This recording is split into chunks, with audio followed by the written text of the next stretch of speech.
Good morning, students. This is your English class. Now we are studying chapter 11 in your English grammar book, that is about the topic passive constructions. Students, in the previous classes, we have already studied the first part and the second part of this chapter. Today in this class, we are going to study the third part of this chapter. So students, let's open page number 59 in your English grammar book and start read from here. Passive construction of imperative sentences. Today in this class, we are going to study about the passive construction of imperative sentences. Okay?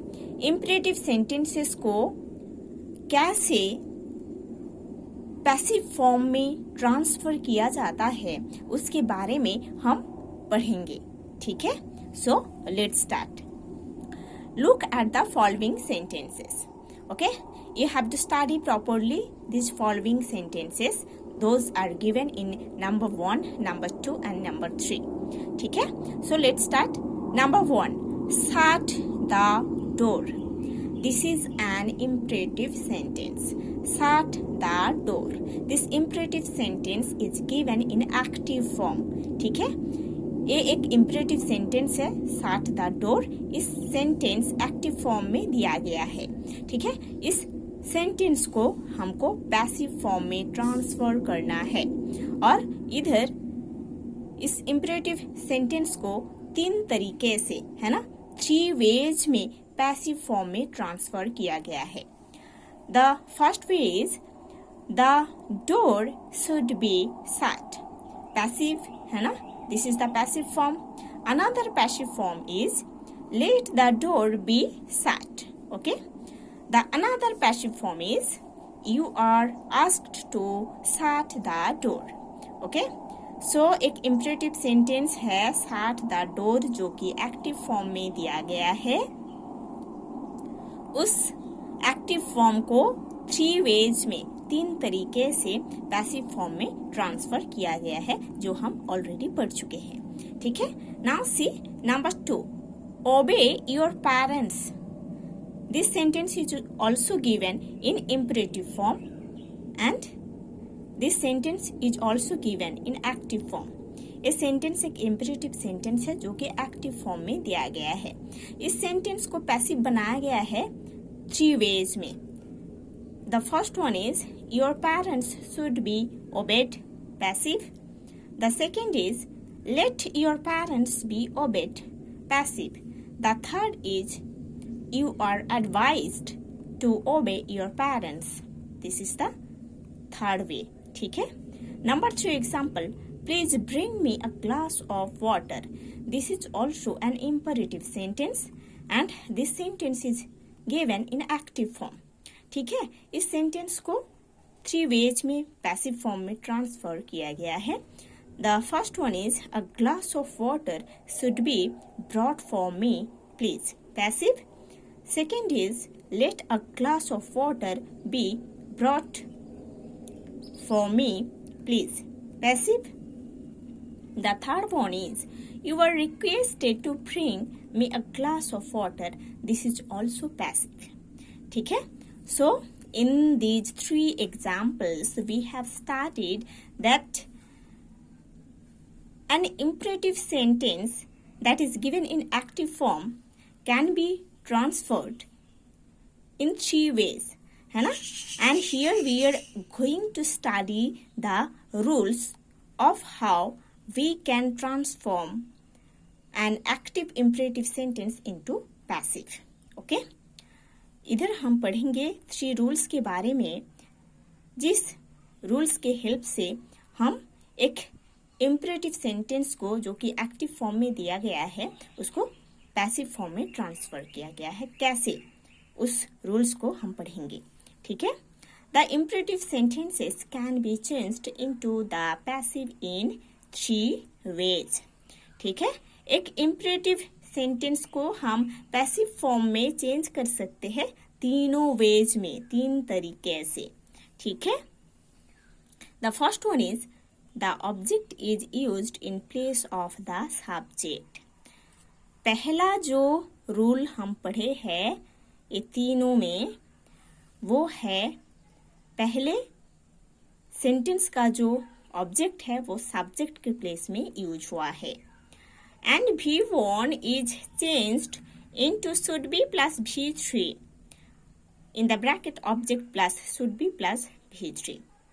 और जो V1 है means verb का जो present form है वो change हो गया है should be plus V3 means verb का जो पास्ट पार्टिसिपल फॉर्म है उसमें। ठीक है, again I am telling, imperative sentence को पैसिव फॉर्म में ट्रांसफर करने के लिए जो फर्स्ट रूल तीनों सेंटेंस में हम यूज किए हैं वो है सेंटेंस का जो ऑब्जेक्ट है उसको पहले हम सब्जेक्ट के प्लेस में यूज किए हैं, प्लस सेंटेंस में जो V1 है मीन्स वर्ब का जो प्रेजेंट फॉर्म है वो V1 form should be plus V3 means verb का पास्ट पार्टिसिपल फॉर्म में चेंज हो गया है। टोटल जो रूल आया है वो है पहले ऑब्जेक्ट यूज होता है प्लस शुड बी यूज होता है प्लस V3 मीन्स वर्ब का पास्ट पार्टिसिपल फॉर्म यूज होती है। Now see this rule, how this rule is applied. Number 1, shut the door. Imperative sentence and it is given in active form. उसको जब हम passive बनाए हैं तब हम ये रूल को फॉलो किए हैं पहले। ठीक है, shut the door, ये जो सेंटेंस है इस सेंटेंस में shut है V1 फॉर्म मीन्स वर्ब का प्रेजेंट फॉर्म, द डोर है ऑब्जेक्ट। ठीक है, सो द डोर हम सब्जेक्ट के प्लेस में यूज किए हैं। द डोर एक ऑब्जेक्ट है जिसको हम सब्जेक्ट के प्लेस में यूज किए हैं। उसके बाद जो शट है ना, शट है V1, ये जो V1 ये चेंज हो गया है should be plus V3 that is shut. ठीक है, शट में शट का जो V1 है, V2 है, V3 फॉर्म है वो शट ही होता है। ठीक है, सो ये रूल यूज हुआ है, पहले यूज हुआ है ऑब्जेक्ट है ना, इस सेंटेंस में द डोर है ऑब्जेक्ट, द डोर को हम सब्जेक्ट के प्लेस में यूज किए हैं, प्लस जो V1 है वो शुड बी प्लस V3 में चेंज होता है ना, तो V1 शट चेंज हो गया है should be plus V3 shut में। ठीक है, सेकेंड सेंटेंस में सेम है, ओबे योर पेरेंट्स, इस सेंटेंस में ओबे है V1, योर पेरेंट्स है ऑब्जेक्ट। ठीक है, तो इधर पहले ऑब्जेक्ट योर पेरेंट्स सब्जेक्ट के प्लेस में यूज हुआ है, उसके बाद ओबे जो V1 है वो चेंज हो गया है should be plus V3 obeyed में, है ना, ओबेड है V3। सो पहले ऑब्जेक्ट यूज हुआ है योर पेरेंट्स, उसके बाद V1 चेंज होकर should be plus V3 obeyed use हुई है। थर्ड सेंटेंस में भी same, please bring me a glass of water. Okay, so इधर इस सेंटेंस में a glass of water is the object part. ठीक है, सो इधर ऑब्जेक्ट पार्ट जो है a glass of water वो सब्जेक्ट के प्लेस में यूज हुआ है, प्लस उसके साथ bring है V1 वर्ब का प्रेजेंट फॉर्म वो चेंज होकर should be plus V3 that is brought में चेंज हुआ है। ठीक है, उसके बाद लिखा है यूज हुआ है for me please. Okay, now see the second rule, the passive of an imperative sentence begins with let and the object, the V1 is changed into B plus V3, so the total rule is let plus object plus B plus V3। Second rule जो है एक imperative sentence जो कि active form में दिया गया है उसको पैसिव बनाने के लिए जो सेकेंड रूल है वो है पहले हम सेंटेंस के पहले हम लेट यूज करते हैं प्लस उसके साथ हम ऑब्जेक्ट यूज करते हैं और उस सेंटेंस में जो V1 या वर्ब का प्रेजेंट फॉर्म रहता है वो चेंज हो जाता है B plus V3 means verb का पास्ट पार्टिसिपल फॉर्म में और टोटल जो रूल आता है वो है late plus object plus B plus V3। ठीक है, now see how this rule is applied in this sentences. Number 1, shut the door. Shut है V1, द डोर है ऑब्जेक्ट, है ना।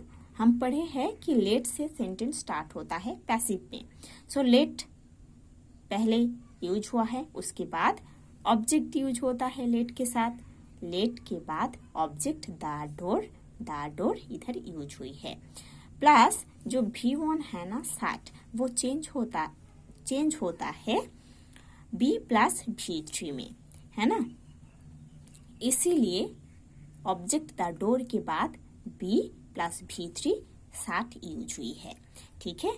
The total rule is let, पहले let use हुआ है, उसके बाद है ऑब्जेक्ट है द डोर, उसके बाद है B प्लस V3, है ना। B प्लस V3 है शट। सेकेंड सेंटेंस में देखो, ओबे योर पेरेंट्स, पहले यूज हुआ है लेट, है ना। इस सेंटेंस में ओबे है V1, योर पेरेंट्स ऑब्जेक्ट, सो पहले लेट यूज हुआ है प्लस उसके साथ योर पेरेंट्स ऑब्जेक्ट यूज हुई है। ये जो ओबे है V1, ये चेंज हो गया है B प्लस V3 ओबेड में, ठीक है। इधर भी ये रूल ऐसे अप्लाई किया गया है, पहले लेट यूज हुई है, लेट प्लस उसके साथ ऑब्जेक्ट यूज हुआ है, ऑब्जेक्ट है योर पेरेंट्स प्लस उसके साथ B प्लस V3, है ना। B प्लस V3 है ऑब्जेक्ट। थर्ड सेंटेंस में, please bring me a glass of water, इस सेंटेंस में ये रूल ऐसे ही यूज हुआ है, पहले लेट यूज हुआ है, then object a glass of water use हुई है, देन ये जो ब्रिंग है V1, ये चेंज हो गया है B प्लस V3 में, इसीलिए B यूज हुआ है, और V3 है ब्रिंग का जो V3 वो है ब्रॉट, फॉर मी प्लीज, ठीक है। ऐसे ही ये पैसिव फॉर्म में किया गया है। Third rule, the passive begins with you are asked, order, requested, है ना। पैसिव फॉर्म में जब हम इंपरेटिव सेंटेंस को यूज करते हैं तब हम सेंटेंस को ऐसे स्टार्ट कर सकते हैं, यू आर आस्क्ड और यू आर ऑर्डर्ड और you are requested, and infinitive form of the verb plus object, उसके साथ infinitive form of the verb plus object use होता है। So you are asked plus to plus V1 plus object, ये है total rule. So third rule ऐसा है कि sentence के बिगिनिंग में हम ये यूज करेंगे, यू आर आस्क्ड और यू आर ऑर्डर्ड और you are requested plus to infinitive form of the verb, verb का जो टू इन्फिनिटिव फॉर्म है उसको यूज करना है, प्लस उसके साथ ऑब्जेक्ट यूज करनी है। Now see number 1, shut the door. See number 3, you are asked plus 2 plus V1 means verb का जो टू इन्फिनिटिव फॉर्म है वो क्या है, वर्ब का to infinitive form to sat, है ना।